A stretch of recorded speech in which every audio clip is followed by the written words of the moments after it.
De Bem com o Pão. Voltamos, irmãos! Estamos aqui hoje conversando com a Rosana. Rosana aqui de Cachoeira do Sul e nos dando muitas dicas. Já falamos aí sobre o tabernáculo, falamos também no primeiro bloco sobre o livro Os CDs, tanto o Cura de Memórias como também o Exércitos e Tribos. Muito bem, né? E agora, Rosana, nós temos aqui mais um espaço, nosso terceiro bloco que nós temos na nossa programação de hoje. E a Rosana vai falar um pouquinho para a gente sobre o livro Rejeição. Um livro pequeno, pouco. Se a leitura fosse para ser corrida, você ia até achar meio sem graça, para quem gosta de ler, né? Porque ele é fininho, mas o que acontece? Cada capítulo que você lê ali, cada página, provoca uma reflexão. E faz com que a nossa mente fique, nossa, olha só, aquele turbilhão daquele conhecimento que vem, a gente fica meditando muito tempo, Rosana. O livro não foi proporcional com a rapidez que eu li, porque eu tinha que eu ouvia e meditava muito. E eu acredito que muitas pessoas passam por esse processo. É bem assim. Eu tenho uma mania que não é boa, que eu tenho mania de fazer leitura dinâmica, sabe? Então aí eu leio corrido tudo, aí chega no final eu só sei assim a essência. Mas se tu me perguntar os detalhes, assim, não lembro mais de nada, porque eu li corrido, né? E com esse livro eu fiz isso também. Eu li algumas vezes, mas assim, menos de um dia, bem rápido, porque ele é bem curtinho, né? E aí o que aconteceu? Teve uma irmã aqui da igreja em Cachoeira do Sul que sugeriu que a gente fizesse um estudo desse livro aos domingos antes do culto. Então a gente está usando esse espaço, né, que a gente tem ali para ter comunhão com os irmãos, para compartilhar sobre esse livro. E aí eu tô vendo como eu não li ele, na verdade, né? Porque ler correndo como um jornal não é uma leitura, né? A gente tem que se ater aos detalhes, porque é ali que está a nossa cura, né? E a rejeição ali tem vários capítulos que falam sobre o início da rejeição, como se livrar da rejeição, como discernir os ataques do maligno. Fala sobre a autoconfiança, né? Que dá o exemplo ali de Pedro, que Jesus provou ele, né, e ele não foi firme ali, porque a casa dele não estava sobre a rocha, né, estava sobre a areia. E tem um capítulo que me chamou muita atenção, que se chama Cirurgia Complicada. E esse capítulo faz uma cirurgia mesmo dentro de nós, né. Até eu tive, assim, sintomas físicos, sabe, depois que eu comecei a estudar mesmo esse capítulo, porque ele trata ali de coisas que a gente não considera pecado, sabe, tipo querer controlar as pessoas. É uma coisa tão natural que às vezes a gente nem se apercebe que está fazendo aquilo, né? Nem se dá por conta. Fala ali também um pouco que a gente quer controlar, quer competir pelas atenções das pessoas. Tudo por quê? Porque a gente tem sede da luz, sede de Cristo. E a gente não sabe como suprir, então acaba suprindo com águas que não nos matam a sede, né? Tem um outro capítulo que fala também sobre isso. E nesse capítulo, Cirurgia Complicada, fala ali um pouco sobre os ciúmes também. Tem uma partezinha ali, bem pequenininha, mas que dá a entender isso, né? Que a gente tem, com a nossa mentalidade do mundo, a gente vem pensando que quando uma pessoa sente ciúme de outra é porque gosta da pessoa, né? Mas, na verdade, o que Deus nos ensina é que aquilo é uma tentativa de controle. E não tem nada a ver com amor, nem com gostar, nem com querer por amizade, nem, sei lá, o cônjuge, né? Com relação ao cônjuge. Não tem nada a ver com amor, isso. Com o amor de Deus, né? Pelo menos. Porque a gente quer tudo só para nós e nada para outra pessoa, né? Então a gente controla, manipula, faz o que for preciso para que nada fuja ao nosso controle, né? E isso me trabalhou muito assim, porque eu tenho, né? Esse problema assim de querer controlar situações, pessoas. E aí quando foge ao meu controle, né, que eu acho que eu tenho, porque na verdade é Satanás que controla, né, através de mim. E aí eu me iro, né? Acaba caindo na ira, ou então, se não na rebelião, na rejeição, mas sempre culmina numa coisa que não é de Deus, né? E que traz coisas que não são de Deus junto, né? Porque a ação gera uma reação e aí a gente acaba pecando, né? Sempre. E o ciúme também, me parece aqui, Rosana, compartilhando contigo agora, com todos que estão aí participando com a gente, parece ser o ciúme é uma questão de eu quero só para mim, né? Eu não aceito participação de mais ninguém, ou seja, não aceito que possa partilhar alguma coisa, né? Então, geralmente, quando tem ciúmes de uma pessoa, não aceito que aquela pessoa converse com mais ninguém, tem que ser só comigo.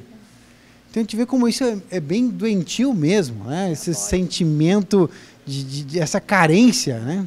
É verdade. Porque é o próprio egoísmo ali, o próprio Satanás, né, manifesto. E a gente acha, não, que eu estou tentando querer proteger aquela pessoa, porque eu não sei as intenções dos outros. Mas se aquela pessoa quer fazer a coisa, ela vai fazer eu querendo proteger ou não, né?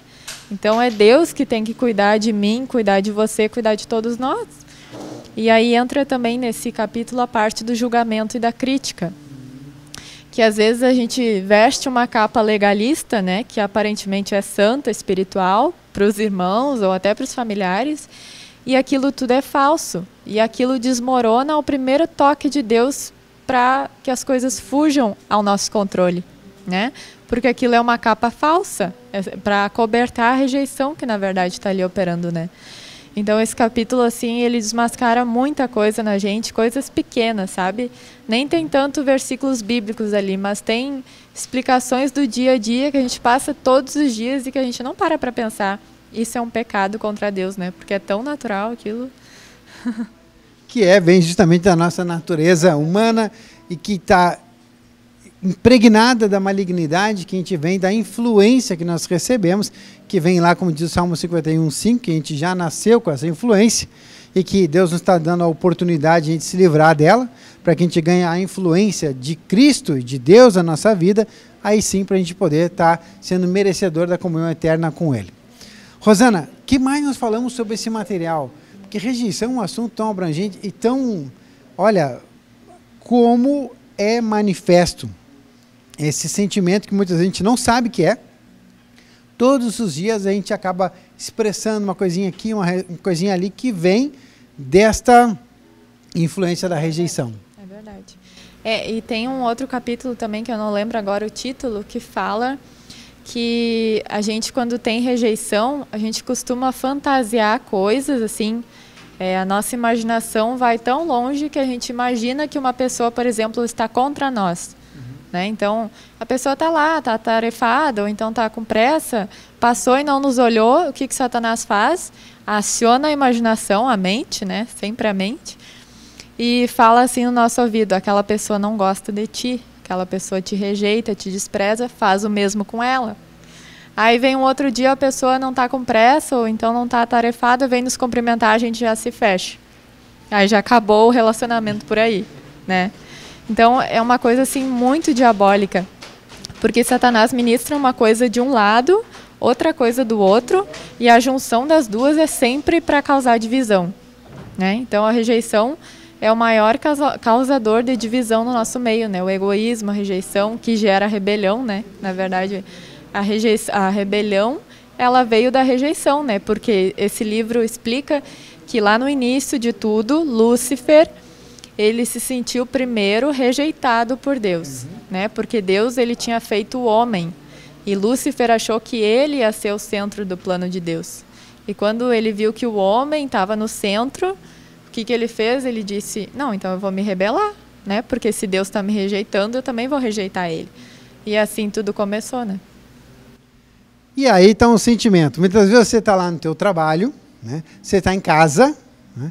E aí você vê, por exemplo, lá, a mãe está fazendo um bolo. Aí, opa, a mãe está fazendo um bolo. Oh, mãe, fazendo um bolo para nós. Não, hoje eu estou fazendo por causa do teu irmão. Estou fazendo porque você vai receber uma visita. E aí a gente vê, mas não era para mim, eu que sou filho. Tu vai... E é esse sentimento que aí, no fim, acaba causando uma rebelião. Eu já fico contra. Sim.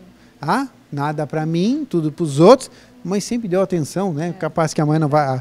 Mas tá lá. Mas a gente já fica, por causa, de repente, daquilo ali, já brota um monte de sentimentos, brota situações que a gente acaba profetizando contra, né, Rosana? Que coisa horrível que é. Olha só como é maligno, né? Eu sinto uma rejeição, e aí sai da minha boca, porque a gente também tem um outro material que se chama O Poder das Palavras, a gente tem que cuidar muito, que fala exatamente tudo aquilo que eu profetizo, tudo que eu falo. E aí eu acabo falando coisas que que acabam lançando maldições, que é uma outra coisa que a gente tem que cuidar muito, é o nosso falar, né, Rosana? É verdade. É verdade, esse CD, até O Poder das Palavras, ele tem uma mensagem bem curtinha, acho que é a primeira, ali no início, que conta a história de um menino, né, que subiu com o avô dele, eu acho, no cimo de um monte, e aí o avô disse para o menino dar um grito, sei lá, falar alguma coisa. E aí a criança gritou e na mesma hora veio o eco, né, só que ele não sabia que era o eco. E aí ele disse, vô, tem um outro menino gritando a mesma coisa para mim do outro lado. Aí o avô dele explicou, né, que era o eco, que tudo que a gente fala volta para nós, né? E aí fica esse ensinamento, então, que realmente tudo que eu profetizo, porque o nosso falar, depois que a gente conhece o Senhor, é uma profecia, na verdade, né? Assim como o nosso pensamento, se eu penso mal de uma pessoa, por exemplo, eu libero demônios para ir lá atormentar aquela pessoa. Então, se eu falo, eu acho que tem um poder maior ainda, né? Porque aquilo se materializou, se tornou uma palavra, né? Então, a gente tem que cuidar muito com isso. Eu sempre uso muito, para exemplificar isso, Rosana, Mateus 16, 18, que Jesus disse que nos deu as chaves, né? E tudo que a gente ligar na terra será ligado nos céus. Ou seja, tudo que eu faço aqui, eu ligo em espírito, né? Porque Deus é espírito, lá nos céus só tem os espíritos, né? Então, e os anjos do Senhor, tá tudo lá, é só a esfera espiritual.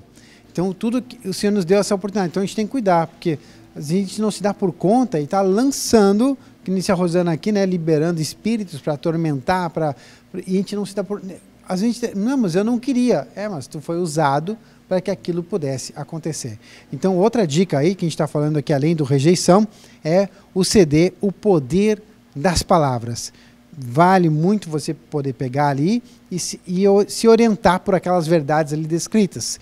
Que também a gente tem aquela outra passagem que Jesus disse, né? O que contamina o homem não é o que entra, mas o que sai do homem. Então, aquilo que a gente profetiza, aquilo que a gente fala, aquilo que a gente julga, está ali, é o que contamina a humanidade, né, Rosana? Rosana, temos aí uns minutinhos ainda, vou deixar livre aqui o assunto que tu achar que é interessante trazer para compartilhar com os nossos irmãos aí. Tem um último material que eu gostaria de falar, que é o livro que há semanas atrás foi uma das dicas da semana, né? É o livro Uma Economia Emergente, o Corpo de Cristo, né? Que ele, junto com o Bem, a Imitação da Vida, causa um rebuliço na nossa vida. Porque são coisas assim, que a gente não se interessa. Por exemplo, dá para nós escolher entre rejeição, dor curável e o Corpo de Cristo. A gente vai ler o Rejeição, né? Porque é uma coisa que fala mais do nosso coração, das nossas emoções, interessa mais.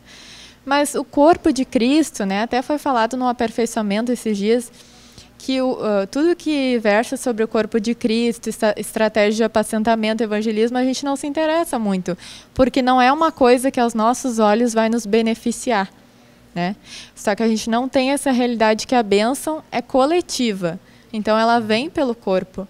Então, se eu quero ser abençoado, eu tenho que aprender a ser corpo de Cristo primeiro, né? Porque eu não vou subir sozinho, eu não vou formar Nova Jerusalém sozinho, eu preciso dos meus irmãos que são o corpo, né?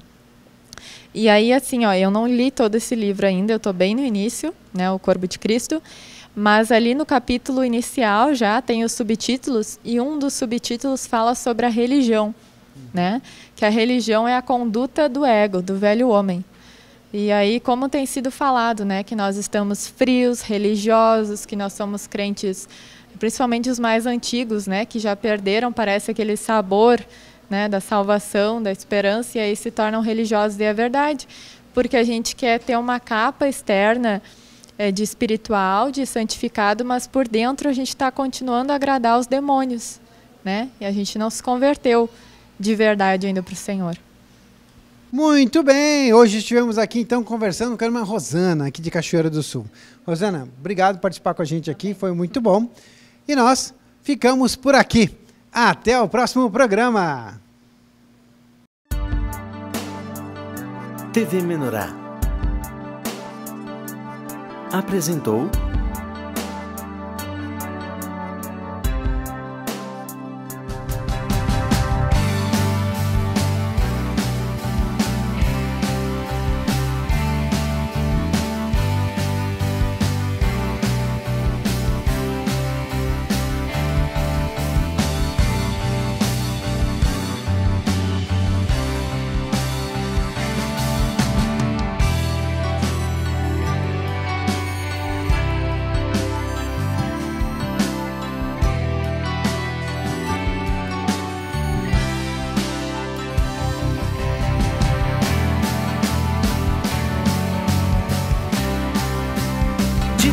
com o pão.